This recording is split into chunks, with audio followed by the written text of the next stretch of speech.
queridos hermanos de España, de Portugal, de Inglaterra, de Estados Unidos, en general, si me dejo alguno no es voluntariamente. Yo voy a procurar leer toda la ponencia, pero saben que está impresa, de modo que si el reloj que tengo aquí delante me está avisando de que se me acaba el tiempo, entonces resumiré la última parte, porque creo que lo primero es lo principal. El mensaje del Evangelio lo resumiremos adelante porque quiero hacer una introducción a José María de Llano.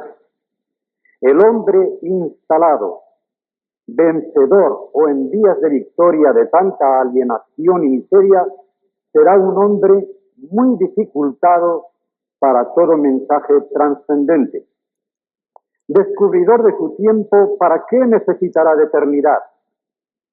Salvado de no pocos peligros, ¿qué entenderá él por salvación? ¿Es realmente esta la situación actual del hombre de la calle, en nuestra patria concretamente? Os Guinness, en un reciente libro de Das of Death, ha dado cumplida cuenta del fracaso de este nuevo humanismo optimista. Nuestra sociedad de consumo se ha rodeado de todas las comodidades que la técnica moderna le ha deparado. Sin embargo, ¿qué le pasa al hombre de hoy? Basta con salir a la calle y fijarse en el rostro de los transeúntes o de los que al volante del coche se dirigen a sus lugares de trabajo. Sus miradas, sus ceños, sus rictus reflejan tensión, amargura, insatisfacción. Se diría que aun aquellos que no habrían de tener ningún motivo para sentirse insatisfechos temen parecer contentos con su suerte, como si presintieran que su sonrisa podría resultar un insulto a los que arrastran por la vida su ambición insatisfecha. Esta insatisfacción es más notoria aún en la juventud. La postura rebelde del joven de hoy, ya sea obrero o universitario, de familia acomodada o de extracción proletaria, hippie o drogadicto, aparte de ser una reacción pendular contra el formalismo y la hipocresía de la generación anterior, en una búsqueda de sinceridad y de autenticidad, es ante todo producto de una filosofía de posguerra, para la que la historia entera aparece como producto ciego de un fatal sino destructor, y cada vida humana es un drama sin sentido. La causa de todo este fenómeno es mucho más honda, puesto que su raíz está en el mismo fondo del ser humano, conforme nos es descrito en la Biblia.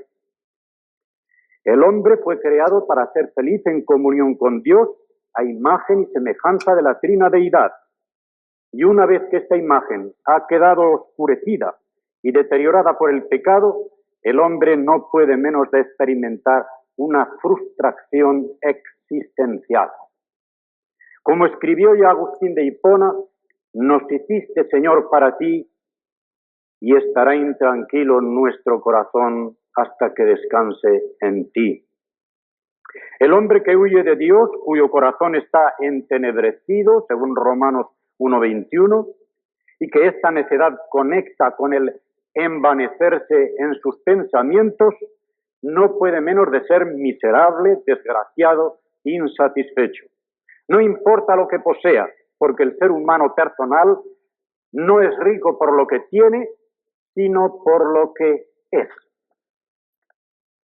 El hombre actual siente esta radical indigencia de Dios en el fondo de su ser, pero la ignorancia y la confusión producidas por filosofías y técnicas sin Cristo y por religiones sin Biblia han contribuido a que en medio de una aparente indiferencia por todo lo espiritual, toda forma de ocultismo, que es una nueva gnosis, importada como todas del Oriente, esté proliferando copiosamente en amplios círculos de nuestra sociedad materialista, mientras del lado católico romano surge una nueva mística, litúrgico-social, y de nuestros flancos apunta el peligro de lo espectacular, de lo sensacional, de lo cabalístico, en grupos y denominaciones que es innecesario nombrar.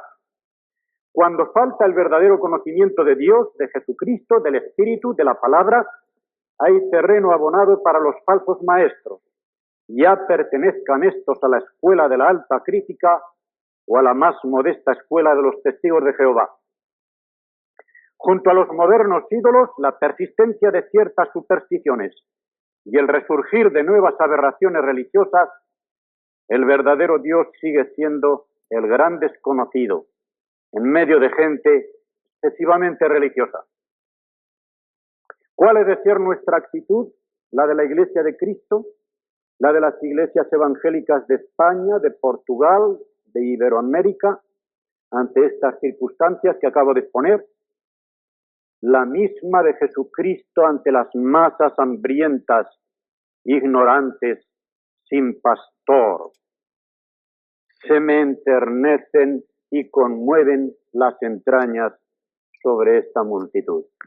Esto es lo que dice con su tremenda fuerza expresiva el verbo griego esplangizomai. Mucho más hondo, mucho más tierno y humano que el simple eleo. También sale en el Nuevo Testamento el verbo eleo o eleomai, de alguien que extiende fríamente su mano al paso de una miseria para prestar la ayuda de una limosna. Ese Jesús al que llamamos nuestro Señor y Salvador, el mismo Dios manifestado en carne, nos da la pauta con esa infinita ternura suya para nuestra acción evangelizadora en España y en el mundo. No lo tengo aquí, pero es un pensamiento que venía rumiando en el tren ayer. A Jesucristo no lo estudiamos a partir del hombre, sino viceversa.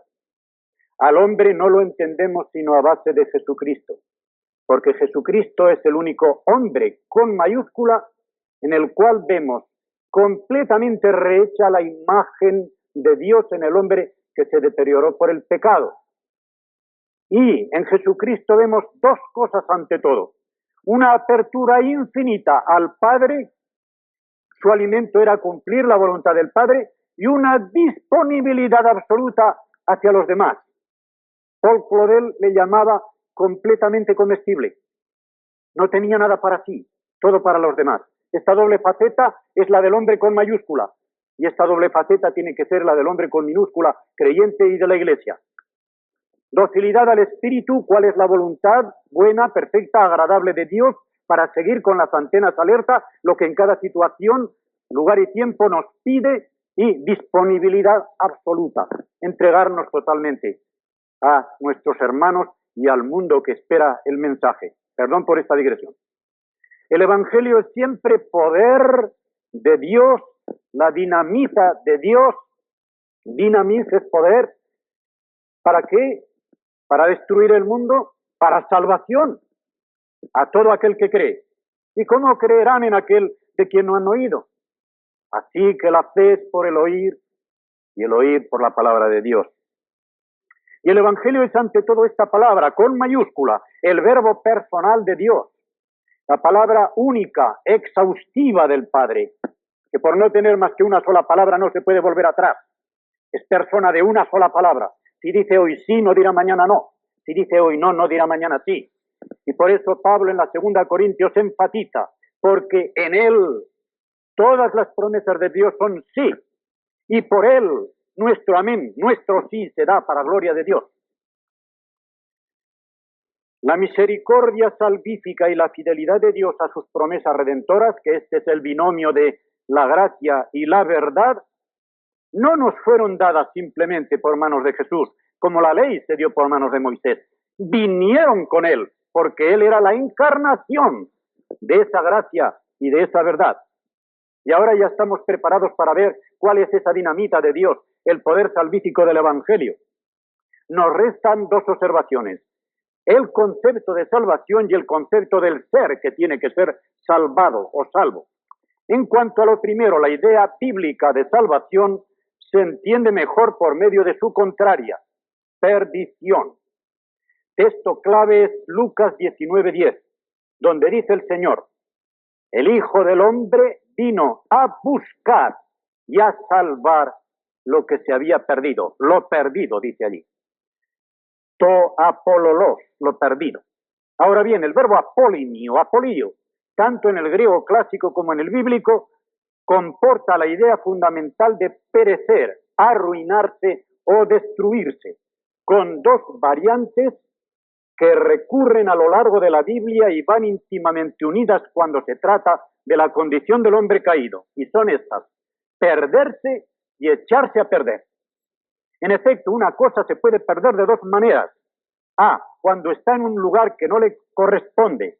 Por ejemplo, si alguien me roba la cartera con el dinero y la documentación que llevo encima, entonces la cartera se ha perdido porque no está en su lugar, no está en el bolsillo de su dueño, está en otro bolsillo, pero no se ha echado a perder si no falta nada de ella. B, cuando, aunque no se mueva de su lugar, se deteriora, se echa a perder. Por ejemplo, si yo dejo en el calor del verano 1 kilo de carne durante varios días fuera de la nevera, esta carne queda en el lugar donde estaba, pero se ha echado a perder. De las dos maneras está el hombre perdido por el pecado. Lejos de Dios, fuera de su lugar. El clima del hombre primero era el paraíso, pero tuvo que salir de allí. Y el querubín con la espada flamígera se quedó en la puerta del paraíso, blandiéndola en todas las direcciones para que nadie pudiese entrar a recoger del árbol de la vida, pero quedaba fuera del paraíso porque se había echado a perder. Ya no era el que era, se había deteriorado, se había extraviado y echado a perder. Y así vemos ahora, el Hijo del Hombre ha venido a buscar, estaba fuera de su lugar, y a salvar lo que se había echado a perder. En cuanto a lo segundo, lo que se había echado a perder no era algo que el hombre tenía, como pueden sugerir esas frases tan manoseadas y tan inexactas: salvar el alma importa. ¿Cuántas veces las oíamos en misiones, en llamadas misiones? ¿Vas a condenar tu alma? No, es alguien con todo lo que es. Es la persona toda, el ser humano entero, quien es salvo o perdido para siempre. La vida eterna, la zoe o zoe de Dios, que el Verbo vino a traer a los hombres, es la vida divina, plena, abundante, de un Dios infinito para el hombre entero, espíritu, alma y cuerpo. Y el apóstol Pablo tiene sumo cuidado en enfatizar que la salvación y la redención del hombre no son completas, no son perfectas, hasta que el ser humano entero no haya sido recobrado para la vida en su totalidad. Ahora ya vemos cómo va el mensaje del Evangelio a ser un mensaje de buena noticia, de liberación, de salvación de este ser perdido y echado a perder. El vocablo Evangelio, como todos saben, significa buen anuncio, buena nueva, buena noticia, buen telegrama, podríamos decir. Yo muchas veces digo, creo que es necesario enfatizar en nuestros mensajes que si a una persona se le dice, mira, te ha correspondido el primer premio de la lotería. Esto es muy popular en España, por eso pongo este ejemplo, no porque invite a tomar un décimo de lotería. Te ha correspondido el primer premio de la lotería de Navidad, pero para adquirirlo vas a tener que hacer una gran peregrinación, vas a flagelar tu cuerpo con azotes o vas a pagar una suma de dinero. Le diríamos a esta persona, pues en realidad, perdone usted, pero no es muy buen telegrama el que usted me trae, porque tengo que hacer tanta cantidad de cosas y castigarme. ¿En qué consiste que el Evangelio sea un buen telegrama, una buena noticia? En que es simplemente el decirnos que Dios, que estaba de espaldas al hombre, en la cruz de Cristo se nos volvió de cara y ya está dispuesto a reconciliarse con todo aquel que se dé media vuelta, conversión, para darle la cara a él. Y por lo tanto, una buena noticia es decirle, no tienes que hacer otra cosa que extender tu mano de mendigo para recibir el regalo que se te ofrece. Esto sí que es un buen telegrama, ¿verdad? No hay que flagelarse, no hay que hacer una peregrinación, no hay que pagar dinero, sino al contrario, una mano vacía, porque una mano que está llena no se le puede ofrecer a Dios. Ni siquiera para saludar se pueden poner las manos llenas, hasta hay que quitarse los guantes. Lo contrario es descortesía. Pues bien, podríamos resumir así este telegrama. Como no nos va a costar dinero, podemos decir muchas palabras. No nos cobrarán mucho en la oficina de telégrafos. Dios está por Cristo y en Cristo propicio hacia el mundo pecador, dispuesto a perdonar y a dar una salvación total, vida eterna, a todo el que, convencido de su necesidad y de su impotencia radical, acuda a recibir por fe como un puro regalo el perdón y la vida eterna, el poder y la libertad que la sangre preciosa de Cristo nos ha conquistado en la cruz del Calvario de una vez por todas y sin temor de perderla ni de perder tan preciados valores como comporta. El hecho de que estos dones nos sean otorgados en Cristo impone un seguimiento del Maestro. No se puede ser creyente sin ser discípulo, es decir, obediente, seguir al Maestro como seguían también en las escuelas griegas los discípulos a los maestros, convivían con ellos y les seguían para participar no solamente de su doctrina, sino también de su vida, de su conducta. Somos salvos para ser santos. Desdoblando pues el contenido de este mensaje del Evangelio para un mejor estudio ulterior, podemos decir, comporta una reconciliación con Dios. Segundo, proporciona una liberación de todas las esclavitudes, de todas nuestras servidumbres. Y tercero, exige un seguimiento total, incondicional de Jesucristo. Primero, el mensaje del Evangelio es un mensaje de reconciliación con Dios. De entre toda la trama profética del Antiguo Testamento nos basta con seleccionar lugares, por ejemplo, como Isaías 53, del 4 al 11, el Salmo 130 y la bellísima oración de Daniel en el capítulo 9 de su profecía. Y así podemos ver ya cómo en el cumplimiento de los tiempos Dios enviaría a su Hijo, nacido de mujer, nacido bajo la ley, para que redimiese a los que estaban bajo la ley, a fin de que recibiésemos la adopción de hijos. Antes de nacer ya se le impone desde el cielo el nombre Jesús, Yehoshua, Dios salva, Yahvé o Jehová salva, porque Él salvará a su pueblo de sus pecados. A su nacimiento los ángeles anuncian gloria a Dios en las alturas y paz, buena voluntad para con los hombres. No para los hombres de buena voluntad, como algunas versiones católicas dicen. No encontró ningún hombre de buena voluntad si él no la hubiese traído del cielo. El primer sermón de Jesús queda resumido en 4 frases llenas, densas de sentido. Las voy a hacer un poquitín de perífrasis desde el texto original porque creo que se entienden mejor. Los tiempos de Dios se han llenado. Pensad en el reloj de arena, en un enorme reloj de arena. Los tiempos de Dios se han llenado y el reino de Dios se ha puesto al alcance de la mano. Daos media vuelta y creed en el telegrama de la buena noticia. ¿Verdad que parece que significa cosa distinta de lo que leemos en el Evangelio? Sin embargo, eso es lo que significa en el original. Los tiempos de Dios, los hitos de la historia de la salvación, marcados proféticamente antes, el kairos, no el cronos de nuestros relojes, que se marca 1, 2, 3, 4, 5, sino al contrario, como la puesta en órbita de los satélites 5, 4, 3, 2, 1, 0, arriba. Estos son los hitos de la salvación, se han llenado y el reino de Dios, con todo lo que esto significa, en su pregnante sentido, se ha puesto al alcance de la mano, en medio de vosotros. Ya está en medio de vosotros. Lo podéis tomar, con tal de que os deis media vuelta, arrepentíos, un cambio total de mentalidad y alargad la mano para la buena noticia. Creed el Evangelio, creed al Evangelio. No dice creed en el Evangelio, porque solo se cree en una persona, pero se da crédito a un telegrama. Se cree un telegrama. Esto es lo que significa ese versículo 1:15 de Marcos. Es una cosa muy notable que el más resumido de los evangelios es el que da más ampliado el esquema del primer sermón del Bautista y de Jesucristo.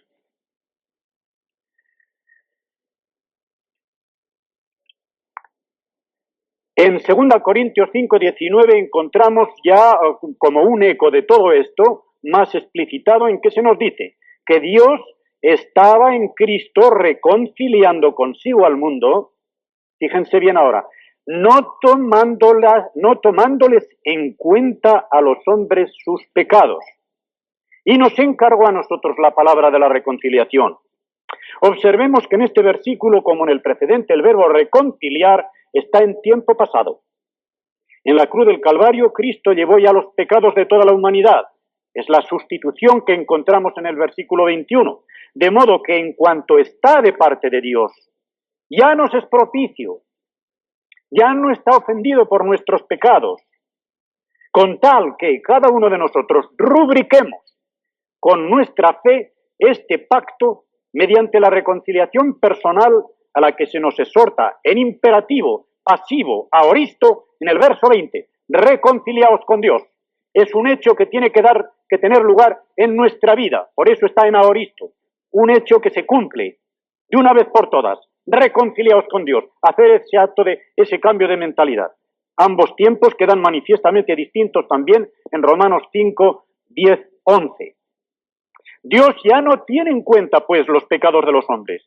Ha pasado por alto, como se nos dice en Romanos 3, ha pasado por alto nuestros pecados, de modo que las obras de la ley ni nos salvan ni nos condenan, siendo justificados gratuitamente por su gracia mediante la redención que es en Cristo Jesús, a quien Dios puso como propiciación. Allí está el instrumental Hilasterion.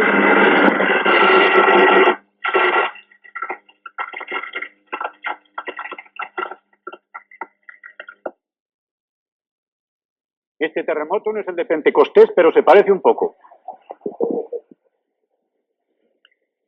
El fin de la ley es Cristo para justicia a todo aquel que crea, dice con toda energía el apóstol en Romanos 10:3. Y este evangelio suyo, que él defiende bajo anatema, aunque sea un ángel del cielo, quien se atreva a quitarle o a sobreañadirle algo. Gálatas 1 del 6 al 9, pero especialmente en 8 y 9, tengamos en cuenta que el griego no dice allí el que predique un evangelio contrario. He visto una edición española hecha en Inglaterra que dice el que enseña un evangelio contrario. No hay tal cosa en el original. Allí pone paró, o sea, sobreañadido, que se le pone al lado. No se puede poner nada al lado del escueto evangelio de Cristo. El que pone algo al lado y hace una mezcla y lo corrompe, porque el evangelio de Cristo se puede corromper de dos maneras, por parte de menos y por parte de más.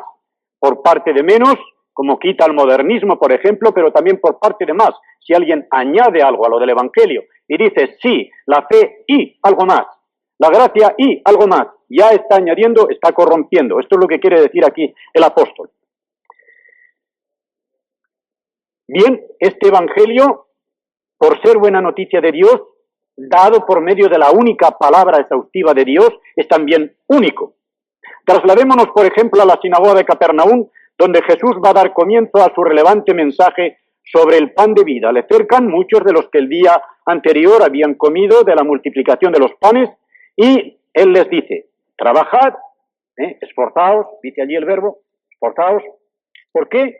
No por la comida que perece, sino por la que a vida eterna permanece, la cual os dará el Hijo del Hombre, porque a este señaló, dice nuestra Biblia, pero el original no dice señaló, dice selló, selló. ¿Por qué selló? Está hablando de que su carne es el pan, carne y pan a un mismo tiempo, el alimento bajado del cielo. Y sabemos que los rabinos judíos, incluso ahora, no permiten que se coma ninguna carne que no lleve del matadero el cuño de que es carne comestible, carne inmunda, no es carne inmunda. Pues bien, lo que aquí quiere decir Jesucristo es que a él le ha sellado el Padre con el Espíritu al descender aquí, para que sepamos que aquella carne es digna de crédito, es comestible, se puede comer a Jesucristo. Está autenticado por el mismo sello de Dios de que no hay otro alimento para el hombre perdido que ese Hijo de Dios que es también Hijo del Hombre. Esto es lo que quiere decir allí, lo ha sellado Dios. Y ellos entonces piensan que se trata de añadir algo a las obras de la ley y preguntan enseguida por una obra. ¿Qué debemos hacer para poner en práctica las obras de Dios? Pensaban que les iba a dar un nuevo mandamiento, pero Jesús contesta de una manera tajante. Esta es la obra de Dios. ¿Que creáis? ¿Que creáis? ¿Es que creer es una obra? No. Lo que quiere decir es dos cosas a la vez. Es obra de Dios, pero la obra en que Dios se complace es creer, aunque creer no sea una obra. Como diciendo, lo que tenéis que hacer es creer, porque esa es la obra en que se complace el Padre y a la vez será obra del Padre, porque es don de Dios, la fe es don de Dios también. Y tenemos de esta forma, podríamos decir, parodiando a Hamlet, que creer o no creer Esa es la cuestión. Creer o no creer, esa es la cuestión. Y con mayor razón que él, porque aquí se juega el verdadero ser o no ser eterno del hombre. No se juega solamente la vida temporal, ese ser o no ser para la tumba o para la vida. Se juega el ser o no ser para toda la eternidad. Y aquí está la tremenda alternativa del hombre en dos posturas antitéticas y también existenciales. Salvación o condenación total y eterna. Porque no envió Dios a su Hijo al mundo para condenar al mundo, era lo único que merecíamos, sino para que el mundo sea salvo por él. El que en él cree no es condenado, presente de indicativo. Pero el que no cree ya ha sido condenado, pretérito perfecto. Es decir, se ha encerrado en la propia condenación que ya tenía. Se ha encerrado, como una persona que estaba en la oscuridad y viene el sol a iluminarle y el sol quiere penetrar por las ventanas. Pero él, que está a gusto en su oscuridad y que no quiere que salga a la luz lo que hay en la habitación, cierra las ventanas. Esto es rechazar el mensaje del Evangelio. Cerrar las ventanas al sol que quiere entrar. Y esta es la condenación. O sea, la condenación no está en que hay oscuridad, sino en que se cierran las ventanas. Por eso recordad que en Juan 9:41, cuando Jesucristo se enfrenta con los fariseos, que se han visto muy bien aludidos después de la curación del ciego de nacimiento, y al hablar de la ceguera espiritual, ellos dicen, ¿qué? ¿Quieres dar a entender que también nosotros somos ciegos? ¿Recordáis ese versículo clave?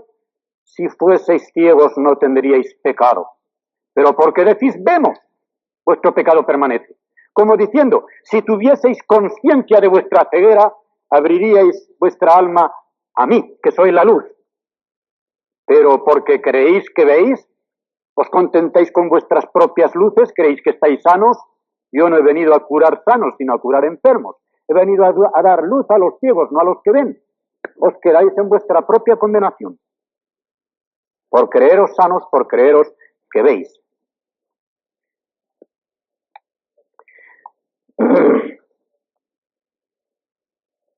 Esta es la quinta esencia del Evangelio y no hay otro. Recibir a Jesús por fe, echar una mirada angustiosa al levantado en la cruz. Recordad que la definición de fe únicamente aceptable como definición total de la fe es la que Jesucristo da en Juan 3:14, las demás son descriptivas, pero esta es la verdadera noción de fe, y él la da de una manera también vital. De la misma manera que Moisés levantó la serpiente en el desierto, así también es necesario que el Hijo del Hombre sea levantado. ¿Dónde? Ya lo sabemos. En la cruz. ¿Para qué? Para que todo el que en él cree no se pierda. Por lo tanto, creer es mirar a la cruz. Mirar con angustia de perdido al único que puede salvar. Sin esto, sin esta fe, que es una mirada al Calvario, nuestra vida no tiene sentido. Sin esto, este mundo es la antesala del infierno. Sin fe ni amor, ya podemos rubricar la frase amarga del filósofo existencialista francés Jean-Paul Sartre. El infierno son los demás. ¿No es verdad que si no se tiene a Cristo, si no hay fe, si no hay amor dentro del corazón, el mundo nos estorba, el infierno son los demás, cada prójimo es un enemigo, alguien que a dentelladas nos quiere quitar un poco de la pitanza que la vida ofrece? El infierno son los demás. De sus premisas ha concluido Sartre lógicamente. Pero para el que tiene a Jesucristo, ya el mundo no es el infierno. Ya el mundo es el campo donde ejercitamos la vida que hemos recibido de él para transferirla a ese mundo y que de ese mundo vayan siendo segregados los que serán salvos. El mensaje del Evangelio es un mensaje de liberación del hombre. Esta buena noticia que nos trae el Evangelio de decir ha venido a buscar y a salvar lo que estaba perdido es un mensaje de liberación, porque el hombre es un esclavo y esto lo tenemos que tener muy presente. El hombre no puede escapar a la servidumbre porque es un ser relativo. Solamente hay un ser absoluto que es Dios y ese no puede ser siervo en su naturaleza divina, naturalmente, si no se encarna. Pero el hombre no puede escapar de la relatividad. Por lo tanto, tiene que ser siervo. Como dice en Romanos 6 el apóstol Pablo, o siervo del pecado para ser libre de la justicia, o libre de la justicia para ser siervo del pecado. No se puede escapar de una de las dos servidumbres. Ahora, la servidumbre de la justicia, que es la servidumbre de Cristo, es reinar. Fijaos que en Apocalipsis 22, en los versículos 3 y 5, se unen estas dos frases. Sus siervos les servirán. Y dos versículos más abajo. Y reinarán por los siglos de los siglos. Servir a Dios es reinar. Para demostrar la mesianidad, Jesucristo, ¿qué hizo? Recordó, hizo memoria a Juan el Bautista, que quizá lo había olvidado, con aquel espíritu violento de Elías, de Isaías 61, 1 y 2, y lo predicó en la sinagoga de su propio pueblo Nazaret. El Espíritu del Señor está sobre mí, por cuanto me ha ungido para dar buenas nuevas a los pobres. Buena noticia, Evangelio. A los pobres, es decir, a los que se sienten destituidos, no al que no tiene un céntimo en el bolsillo. Puede haber una persona sin un céntimo en el bolsillo y tener un corazón de rico.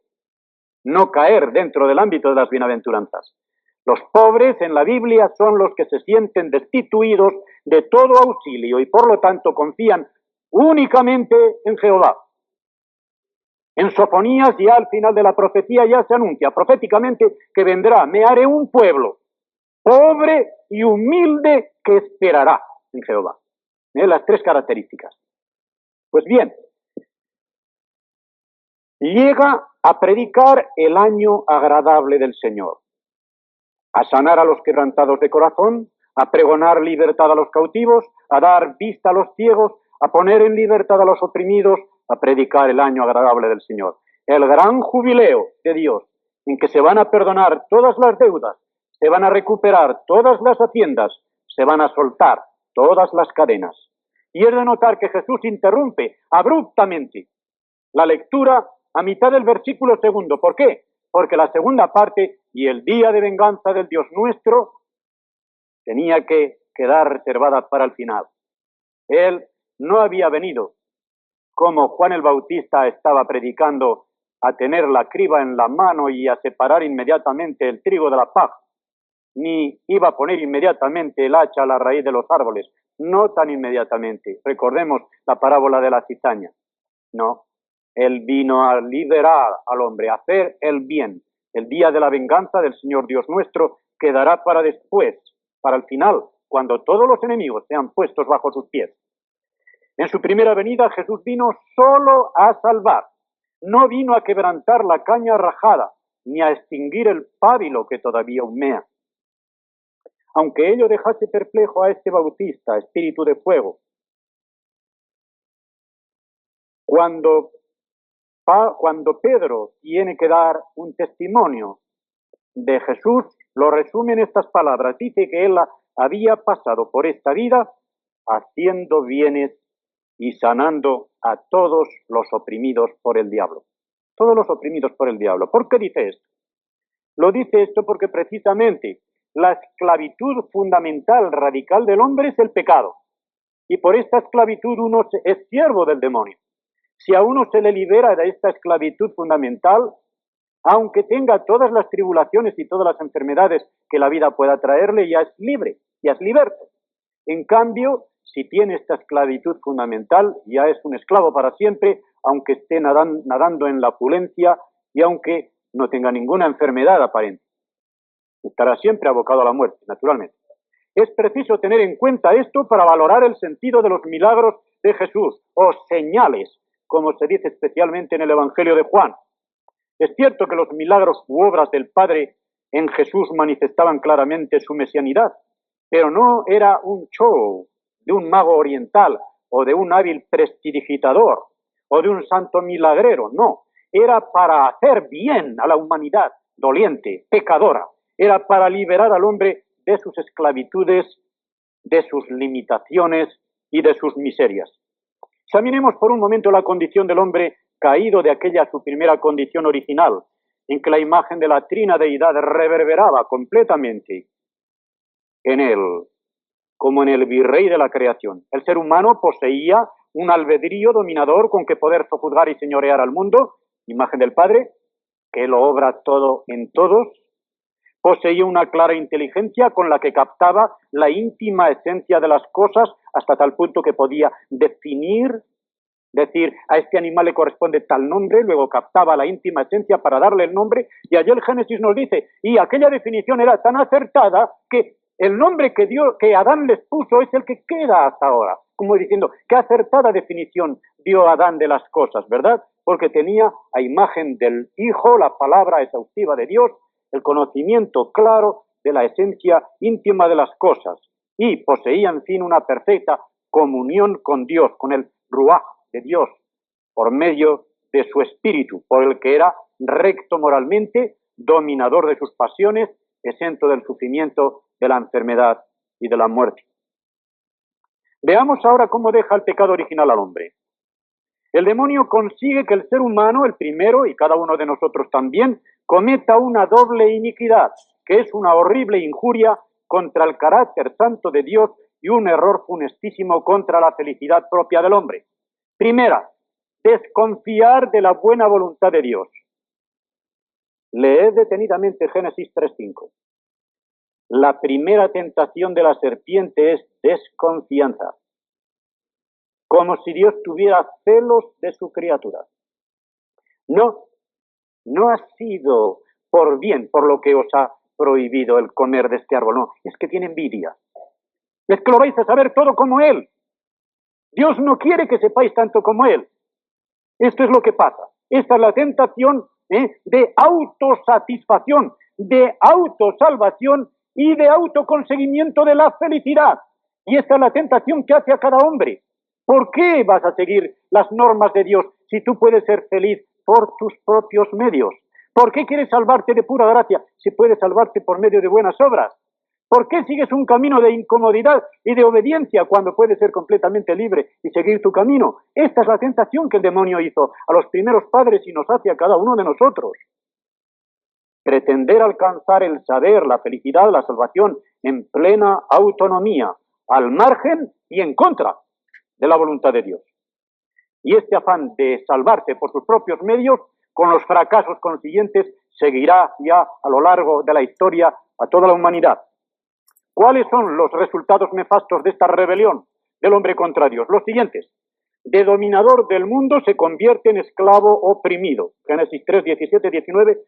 Recordad cómo el hombre, precisamente el cabeza de la creación, cabeza de familia, va a ser dominado por la tierra. La tierra ya no estará sojuzgada por él, le producirá abrojos y espinas, le será hosca, hostil. Ya no es la tierra amiga, ya se ha creado un clima que no pertenece al clima original del paraíso.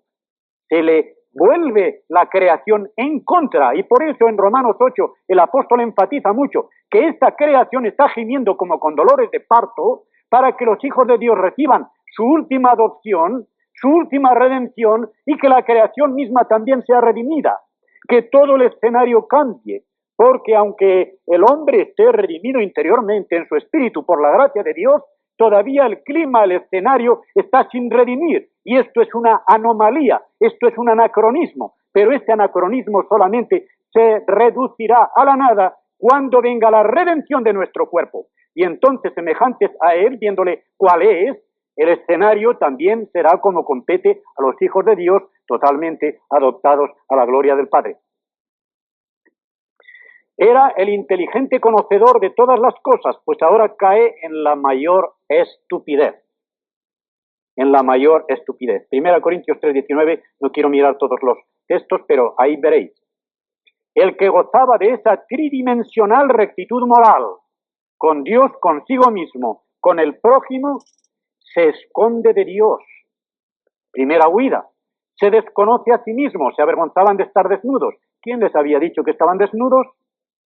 ¿Era la desnudez la que provocaba? ¿No son los ojos que miran los malvados?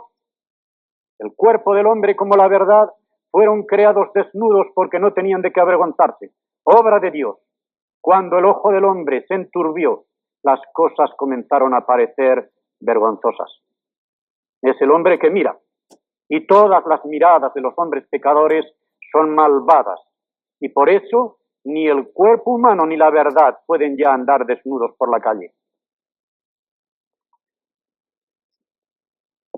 Se esconde de Dios, se desconoce a sí mismo y, en enemistad con su prójimo, que tiene delante solamente uno, su mujer, salida de su costado, de su costilla, es decir, de cerca del corazón, pero salida de él, bajo él en subordinación, que no es sumisión, sino subordinación, dice el verbo griego siempre que Pablo habla de la sujeción de la mujer, subordinación. Hipotasto no significa sumisión, sino subordinación a este único ser que tiene delante, ya le echa la culpa de todo el fracaso. En vez de decirle a Dios, tenía que haberle dicho, sí, Señor, he faltado, he pecado. La mujer que me diste por compañera, ella me dio de comer. 2 pecados de una vez. Ella tiene la culpa y tú también porque tú me la diste. Esto es lo que quiere decir la frase de Adán.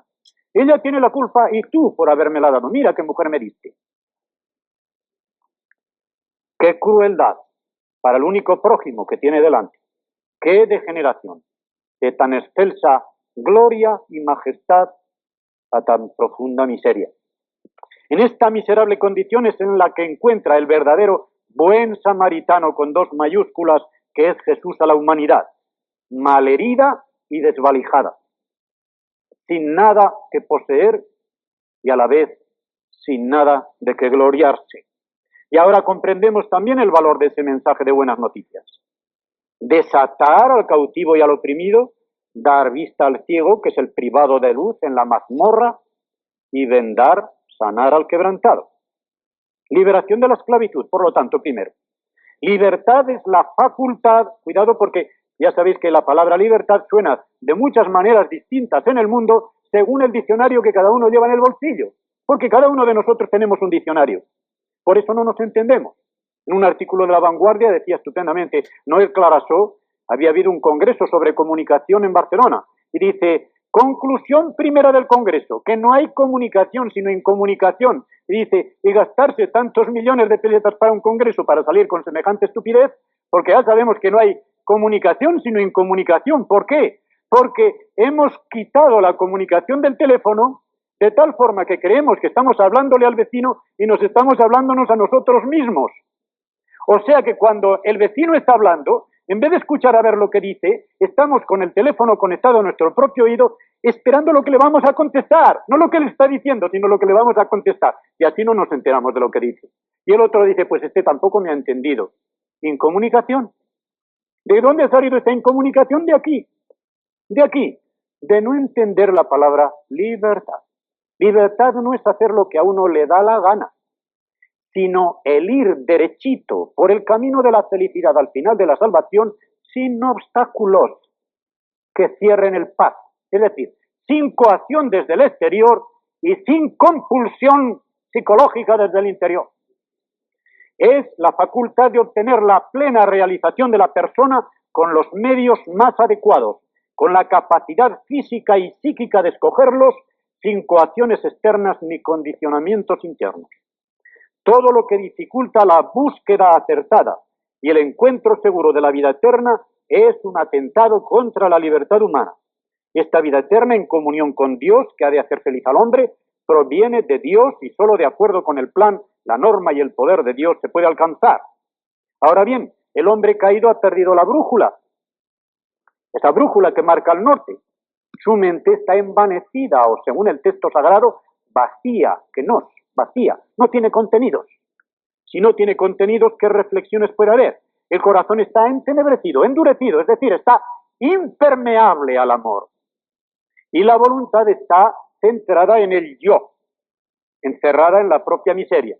Y viene el Evangelio y comporta una liberación radical de esta esclavitud existencial del hombre. Si vosotros permaneciereis en mi palabra, dice Jesucristo, seréis verdaderamente mis discípulos y conoceréis la verdad, y la verdad os hará libres. Juan 8:32.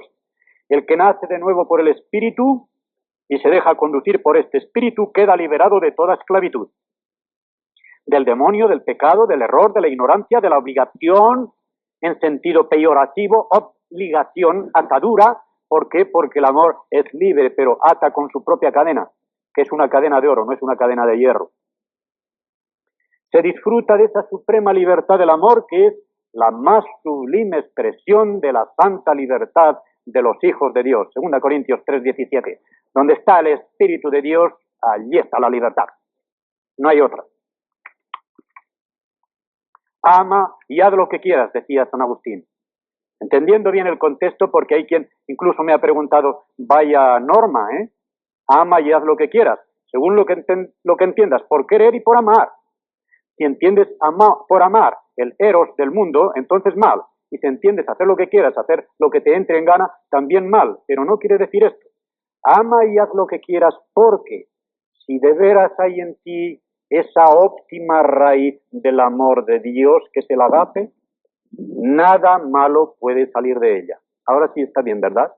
Si hay un amor generoso que sale de las profundidades del seno mismo de Dios y esa es la raíz, o mejor dicho, el brazo por el cual la fe se hace operante, según Gálatas 5:6, la fe que obra por medio del amor, el amor es el brazo de esa fe, entonces sí, con esa raíz óptima no puede salir ningún fruto malo, porque él ha dicho también en el Evangelio que un buen árbol no puede dar malos frutos ni viceversa. Llegamos aquí a un punto muy importante que es necesario enfatizar para no vernos envueltos en la confusión frecuente en nuestros días. Puesto que el Evangelio es un mensaje de liberación, de esclavitud, de opresión, de explotación, etc., entonces, ¿es el Evangelio un manifiesto revolucionario? ¿Fue Jesús un reformador social? ¿Fue un precursor de Marx o de Lenin, como se ha llegado a decir? ¿Es lo económico-social la médula del Evangelio? Clara y resueltamente tenemos que decir no, pero añadamos inmediatamente, y aquí voy a resumir lo que digo.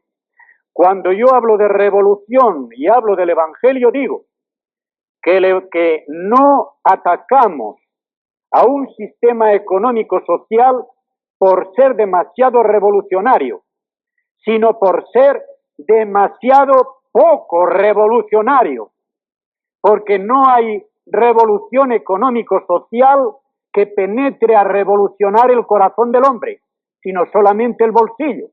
Y en cambio el Evangelio es la única revolución que cambia la persona entera y comienza por el corazón. Y si hay un corazón cambiado, sobran todos los programas sociales del mundo. Y siempre que Pablo habla de la ética social, pone por delante esta nueva comunión con Dios, de la cual únicamente se puede derivar una correcta comunión social con los demás. Si una persona está a bien con el hacedor de todo y aquel del cual desciende toda dádiva, y como creyente sabe que no lo será completamente creyente si no está dispuesto a la koinonía, es decir, a la comunión, y no solamente de los bienes espirituales, sino también de los materiales, aquí primera de Juan 3, 16, 17, tiene un impacto imponente, entonces no es salvo, no es verdadero creyente. Pero si lo es, sabrá que de la misma manera que Él puso su vida por nosotros, así nosotros tenemos que estar dispuestos a poner, ¿qué? El bolsillo, algo más, la vida por los hermanos. Y por lo tanto el apóstol concluye, lógica bíblica, el que tiene bienes de este mundo y ve a su hermano padecer necesidad y cierra contra él su corazón, ¿acaso el amor de Dios habita en él? ¿No es esta la verdadera revolución social? Por lo tanto, repito otra vez, no atacamos al marxismo por ser revolucionario, sino por ser poco revolucionario. Yo creo que nos vamos alargando mucho y como la conferencia está escrita así. Desde luego, hemos comenzado un poco tarde, pero sí es verdad. Bien. Únicamente una palabra sobre el seguimiento. Si la salvación del creyente consistiese solamente en un recibir, entonces diríamos, con esto basta. Hemos recibido un buen telegrama, sabemos que Dios nos libera, pero sí, la regeneración espiritual y la justificación se nos dan para que seamos santos, para que emprendamos un camino. Somos miembros del cuerpo de Cristo, somos complantados injertados en él. Quiere decir que no podemos eludir el pasar por las mismas vicisitudes de la cabeza. Nuestra cabeza está en el cielo, pero estuvo coronada de espinas y coronada de espinas subió a la cruz del Calvario antes de bajar a la tumba y resucitar al tercer día. El cuerpo nuestro va todavía por esta etapa del camino de la iglesia peregrina y por lo tanto tiene que ir coronado de espinas. Tenemos que pasar la tribulación. Cada día muero un poquito, decía Pablo, y cada día tenemos que ir mortificando los deseos de la carne para que el hombre interior se vaya renovando de día en día en la medida en que el hombre exterior se va desgastando. Y esto es un seguimiento, siguiendo a Jesucristo, el discipulado. Si seguimos en esta forma, Jesucristo ya tenemos condensado el resumen del mensaje del Evangelio.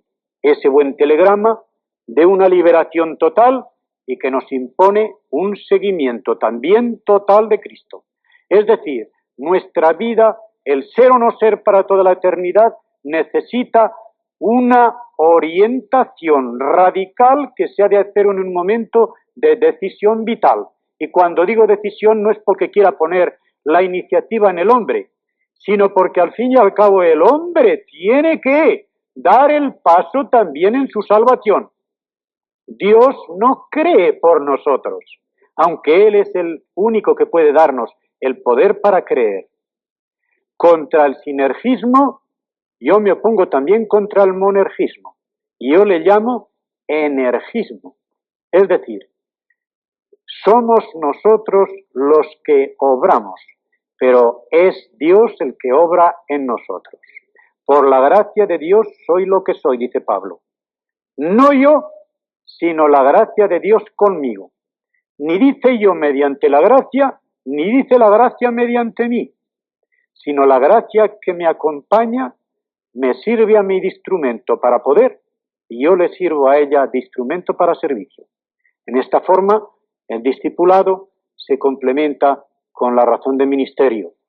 Todo creyente tenemos un ministerio al servicio del Evangelio.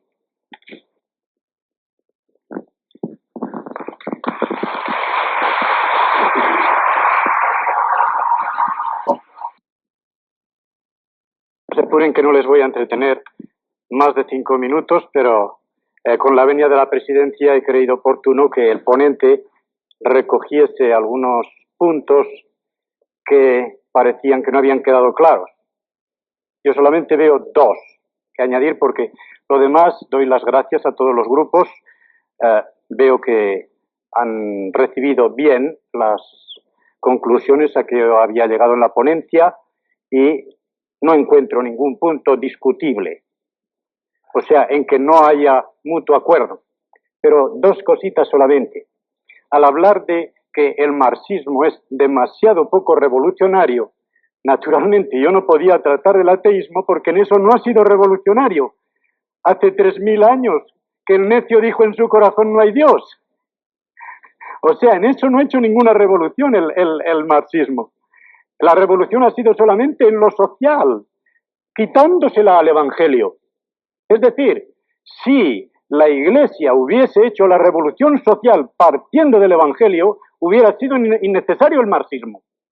Ahora, en lo del ateísmo no tenía que hacer ninguna revolución, porque en eso no ha sido revolucionario. Ya 3000 años que todos los necios habían dicho ya que no hay Dios.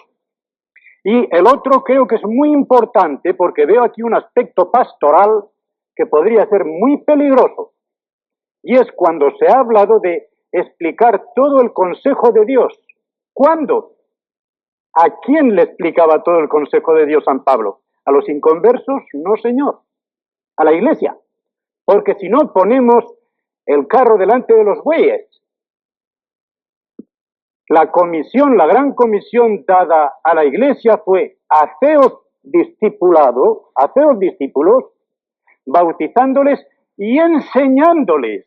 Enseñar es lo último. De modo que el mensaje de salvación del Evangelio es total, pero en núcleo. Total en el sentido de que no puede escamotearse ningún punto de la salvación que sea vital. Pero a un catecúmeno no hay que explicarle toda la Biblia y tenerle sin bautizar indefinidamente, como he conocido algún pastor, por el hecho de que no se sabe toda la Biblia. Entonces cometemos un error gravísimo.